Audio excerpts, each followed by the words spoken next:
Welcome back, everyone. My name is Julie, host of the Strong with Julie podcast, and we are currently on YouTube and Spotify and Apple Podcasts, which is really cool. One of my goals this year is to take my podcast to video. But yeah, this week's podcast is going to be all about nighttime routines and why they're so important, science-backed tips that are going to help you really develop a nighttime routine and hopefully it not be like such a drastic change and something that feels really daunting.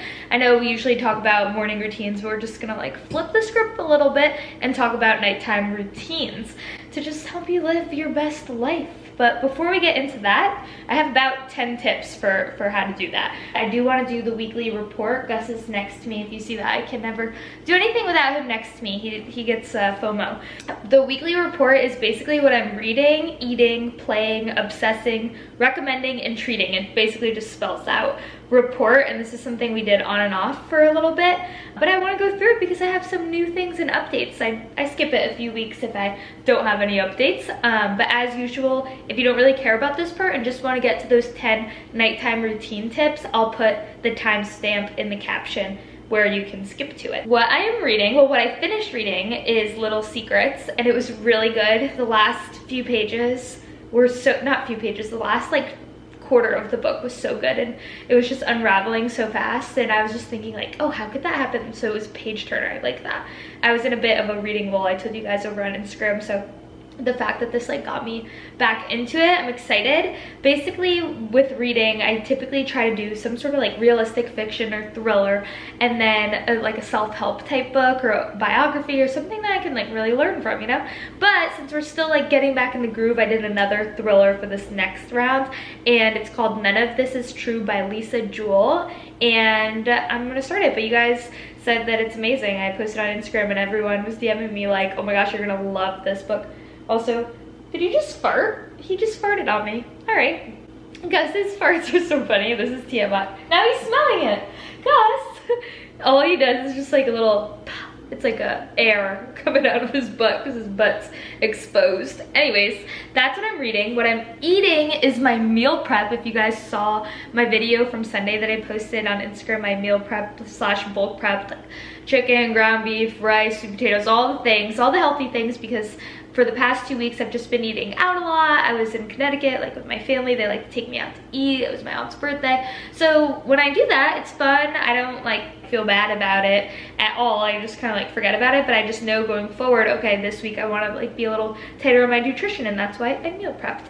And I feel really good, and I love that I don't have to cook tonight, which is fun.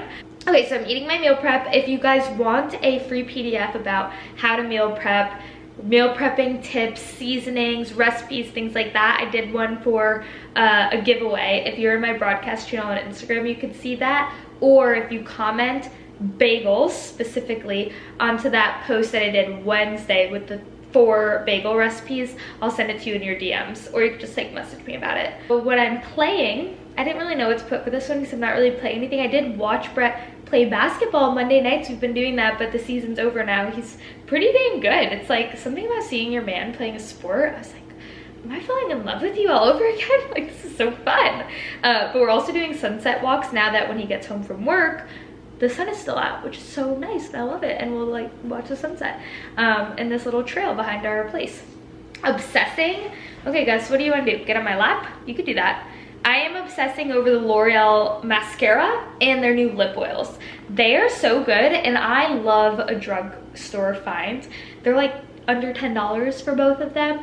The lip oil specifically, the applicator is perfect. It's like this little triangle. I did it in one of my little vlogs that I posted this week if you want to see it, and so did I. And I also use the mascara.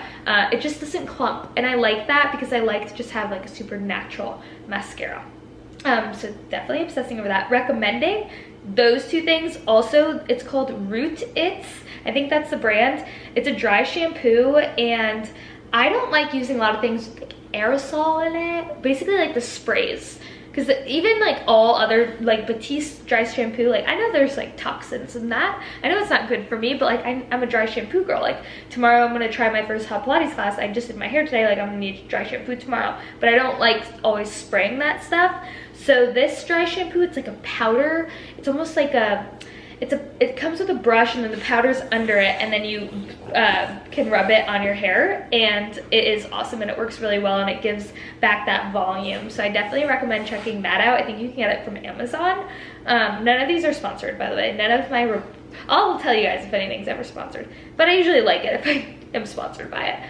Treating wise, okay, this one is, I don't know if it's supposed to necessarily be like a dessert, but I thought like treating with maybe some like sort of TV show could work. We started Severance yesterday after hearing so many good things about it. I listened to the Toast. So we started Severance yesterday, and I heard it on the Toast, and they were talking about, oh no, it wasn't the Toast, it was a different podcast. Some podcast I was listening to was talking about how amazing Severance was. So I was like, okay, Brett, we should try to watch this. We watched the first episode. We're both so confused, but I don't want to look anything up because I don't want there to be like a giveaway of what's gonna happen in the end, since everyone's saying it's so crazy. Anyways, let me know if you like it without giving things away. But that is my weekly report, so let's get right into it.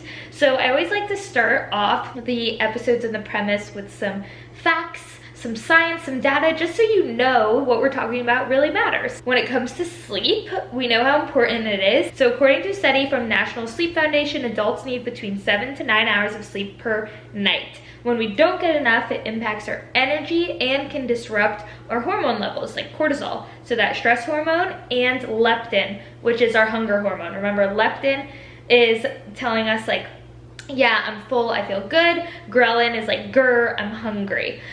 So both of which play a big role in weight gain and weight loss. So if you're looking to hit your fitness goals, getting quality sleep is such a big factor. With the clients that I work with, there's actually a habit in their tracker of how many hours of sleep they got per night. It doesn't have to be perfect. They don't necessarily need an Oura ring, but around how much sleep, because if you're under that 7 hours, it could be not so good for your fitness goals. So step one is you need to look at what is your current routine, right? So even if you don't think you have a routine, you probably do.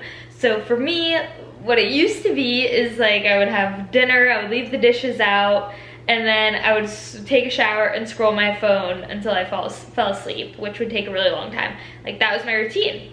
And this is so gross, but like some nights I was just like so lazy I wouldn't even brush my teeth and go to bed, which is so gross. But you have a routine right now, whether it's pouring a glass of wine, even if you go for a little walk, if it's doing a face mask, you might have some routine. So you should write that down, or at least think about it, like, okay, what is my current routine before I go try to like change it completely? What am I currently doing most nights? Once you know what your current routine is, you have to know that that current routine is also going to reflect how you wake up in the morning and what you're able to do in the morning before work or getting your day started. So for me, when I was doing that, I typically woke up groggy. I usually missed the time that I wanted to work out, and it was like a 10-minute quick get ready and get out the door for work. So that's what that looked like. That's what my past routine reflected in my morning. So just know whatever routine you're doing now, it's going to reflect in the morning, and we'll loop that back together afterwards. But what you need to do is think about what is going to be your bedtime. I know it sounds silly and so childish, but like you should have a bedtime. My bedtime is 11 o'clock latest. Goal is like 10:30, 11, just because for me, like at night, that's my only time to really spend with Brett during the week. So like we really cherish that time. Like we try to fit a lot in at night. So it used to be 9 o'clock. I used to be super grandma, but honestly it's been like 10:30, 11, and then I usually wake up around like 6. So that gives me around 7.5 hours of sleep. And the power of consistency with your sleep schedule is so important, because your circadian rhythm starts getting used to that. So it might be hard to fall asleep at that time for a little while, but once you get used to sleeping and waking up at the same time, it's just like a habit loop, you know? Like even honestly, on the weekends, I try to let myself sleep in a little bit longer, but my body usually naturally wakes me up around that 6 o'clock mark, and then I'll try to close my eyes for an extra hour or two, but usually Gus is like ready to get out the door. But according to a study from the Journal of Sleep Research, maintaining a consistent sleep schedule strengthens your circadian rhythm, what we just said, the internal clock that tells you your body when to be alert and when to rest. Set a bedtime, stick to it. Yes, on the weekends. I think it could be super beneficial to just like keep it like the same. Now, well, another thing that I do is I try to limit screen time 30 to 60 minutes before bed, and I'm talking about like doom scrolling. Like if I just like check my phone or someone texts me, like fine, I'll just do it real quick. I feel like some people are super extreme about it, like no phones at all, lock it in the other room. Like I definitely still sleep with my phone near me. It's also my alarm, because my Hatch alarm like a few weeks ago broke, so I haven't been using it. I've been using my phone. I need to contact them actually, that reminded me to do that. But 30 to 60 minutes, you don't want to be just like doom scrolling on it, okay? Or like watching TV. You probably want to do something like reading a book or writing something down, or you can like talk to your significant other, play with your dog in bed, and just like relax. So it's super crucial to do this because blue light exposure before bed messes with your body's production of melatonin. So that's a fact. The hormone that regulates sleep, that's what melatonin does. I know it's tempting to scroll through Instagram or TikTok, but put your phone down and give your brain a chance to wind down. Reading, calming activity instead. So we're working backwards, right? So you set your bedtime, you set your wake up time. Now, you gotta think about like how long does it take you specifically to fall asleep. For me, it's like an hour. Like it takes me a good hour laying in bed to fall asleep. So for that hour, what am I doing? Maybe 30 minutes I'm allowing myself to like be on my phone, plan my post for the next day. That's honestly what I do on my phone for 30 minutes. And then I will swap to my book or talking to Brett or doing something with no screens for that last like 30-ish minutes before I go to bed. 30, 15, it doesn't matter what it is, but usually if I like give myself a hard clock, and I just have to remind myself, like you can even put an alarm on your phone if your bedtime's 10 o'clock, like at 9:30, like no more phone. Just put it down, night phone, see you the next day, because right now I need to develop all the melatonin. Okay, and then creating a relaxing environment too as we're working backwards. Like what does your space look like when you go to bed? Like are you cleaning the dishes? Are you waking up to a clean kitchen, a clean bedroom? Are you waking up to everything on your bathroom vanity being all over the place? Like chaos creates stress, and like stress just doesn't help you sleep better. So a 15-minute nighttime tidy is gonna do you so well. Brett and I have been doing this recently, like waking up to not one single dirty dish is so nice, and it really does so much more than what you think it would do. Now, another thing I used to do is leave the dishes in the sink and just like fill them with soap and water, and the next day they'd be even like nastier, and then that's what I have to do when I wake up in the morning. Like when my alarm goes off in the morning, I want to think about like, oh, I can put a cute outfit on, get ready, and like go do my workout. I don't want to think about, ew, I have to do the dishes from last night. Like I'm constantly playing catch up. Dishes from last night, I gotta clean my bathroom vanity. Oh, I forgot to do this last night. I don't want to do all that. Like the stuff that takes less than 3 minutes to do, just do them. I know it's annoying, it's hard, and most of your brain power goes towards like your job or whatever you do during the day, but you can take a few minutes at night to just tidy things up so you can sleep better. I promise you can do it. Now, the National Sleep Foundation recommends keeping your room cool, dark, and quiet to improve the quality of your sleep. So you can also add some relaxing scents like lavender. There's a lot of natural, we actually have a spray. It's a all natural, not toxic spray, and I spray our little pillowcases before we go to bed. But yeah, it shows that lavender has calming effects that help reduce anxiety and promotes better sleep. There's also those rubs that you can put on your wrist and your feet. I'm not exactly sure, like I haven't done it before, but you could try that out. But yeah, that could be a part of your routine. So quick tidy. Well, let's do a review. We made our bedtime. We know how much time you need to fall asleep, so now you know when you need to be in bed. We know 30 minutes before we shouldn't be on our phone, so we need to do an activity, so we talked about that. And then we also know that our environment needs to not be chaotic so that we can sleep without stress, so we talked about that. We talked about blue light blocking stuff. Oh no, we talked about blue light, but not the blue light blocking glasses. So with that 30 minutes that you are on your phone or you let yourself be on your phone, I'd probably get some blue light glasses. Okay. Food-wise, what I would suggest, if you're someone that's like laying in bed and you're always like, shoot, I'm hungry, like that can affect your sleep, right? Because after you eat, your body is like digesting, it's doing stuff, it's not ready to go to bed, it's working. So if you're someone that gets really hungry before bed, I would recommend, again, working backwards on that clock. Let's say you eat dinner at like 5:36 early like me. If you go to bed at 10, you might be a little peckish and snacky depending on like if you're tracking macros and things like that, if you have calories left. So I always let myself have a little high protein dessert is basically what I call it, around like 8:30, and then I go to bed at 10. And I have that, we're watching our show, I walk around a little doing that cleaning stuff, right? Like I'm tidying up, so I'm walking, it's helping me digest, and then I'm not going to bed until like 10, so it gives myself time for that. But also I'm eating close enough to bed to where I'm not laying in bed hungry, and I'm eating something that's satisfying my cravings, it's giving me fiber, it's giving me protein. You guys already know what it is. It's usually my yogurt bowl, and I crunch the cookies in it, the Goody Girl birthday cake cookies. I love that. And if you don't like birthday cake flavored things, you could try the s'mores ones, they're also really good. And then I put like strawberries, blueberries, raspberries, stuff like that in it, even a little bit of honey. And I have that around 7:30, 8 o'clock, even after my dinner, and it really helps me stay full and not feel hungry when I'm laying in bed at 11 o'clock. You know who does that? Brett does that. He lays in bed and he looks at me, he's like, I'm hungry, and then I just hear him in the kitchen eating whatever he can find. Anyways, okay, so incorporating mindfulness, meditation, breathing, prayer, that's something that I spend a lot of time on. So right before I'm about to sleep, I just talk to God. Like I talk to God like my friend. A lot of people ask me like, how do you pray? I honestly am talking to him like he is my friend, or I am his daughter, because that's what it is. And I use there's a acronym: praise, repent, ask, and yield. So praise, express gratitude and knowledge for God's attributes and actions. Repent, acknowledge shortcomings and ask for forgiveness. Ask, make specific requests, whether for yourself or for others. Yield, surrender to God's will and trust in his guidance. So I use that typically when I'm praying at night.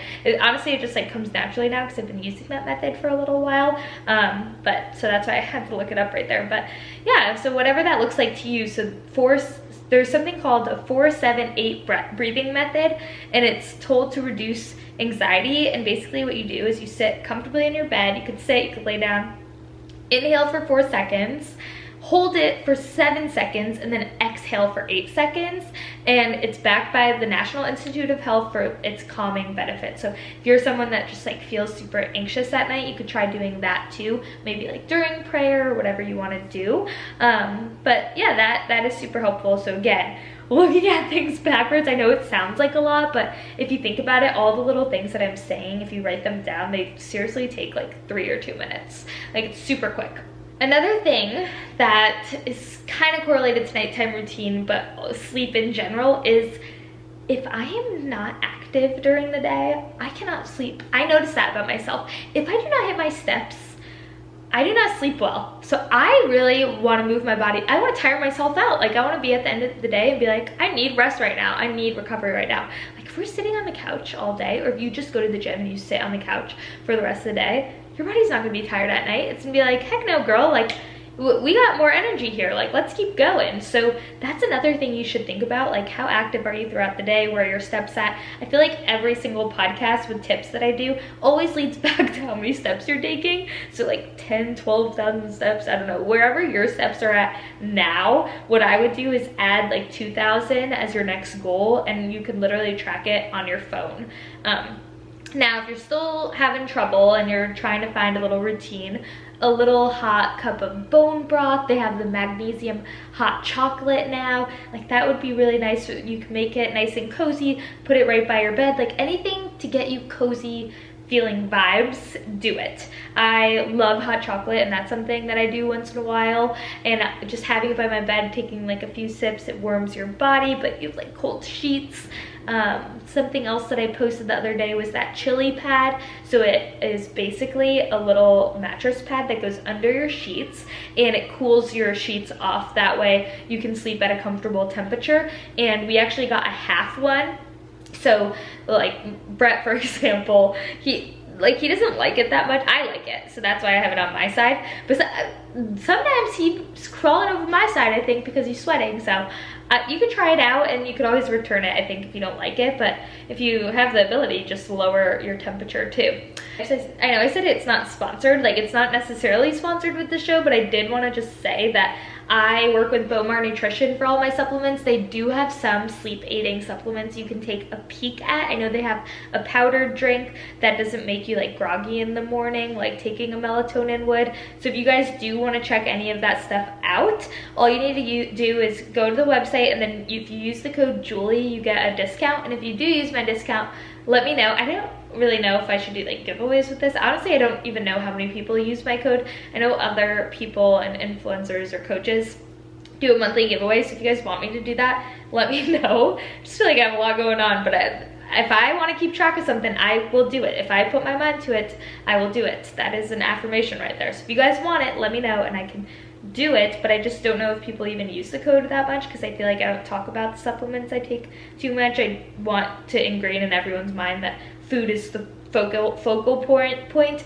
and supplements are just supplementing that. Because I feel like when people push supplements too much, it's like this false hope that this supplement's gonna magically give you your goals. Okay, we went on a tangent as usual. Now the other thing is online coaching for April. I am starting to take calls, not this week, not the following week, but the week of April 6th. So if you guys are interested, definitely fill out the form at juliexfit.com, and we can get something on the calendar. If you guys have like specific goals for summer, now's the time to really start. But again, everyone that signs up for a reason always ends up telling me like, I want to keep this for life. This is life, like it's a life change. It's not just for a specific event, and that's always something that I want to push. Cool. So I hope these tips optimize your night routine. I hope you can like write it down nice and cute. Also, the planners are coming back in stock very soon. You'll see it on my Instagram as soon as they are available. But thanks for listening, guys, and I hope you have a great rest of your week.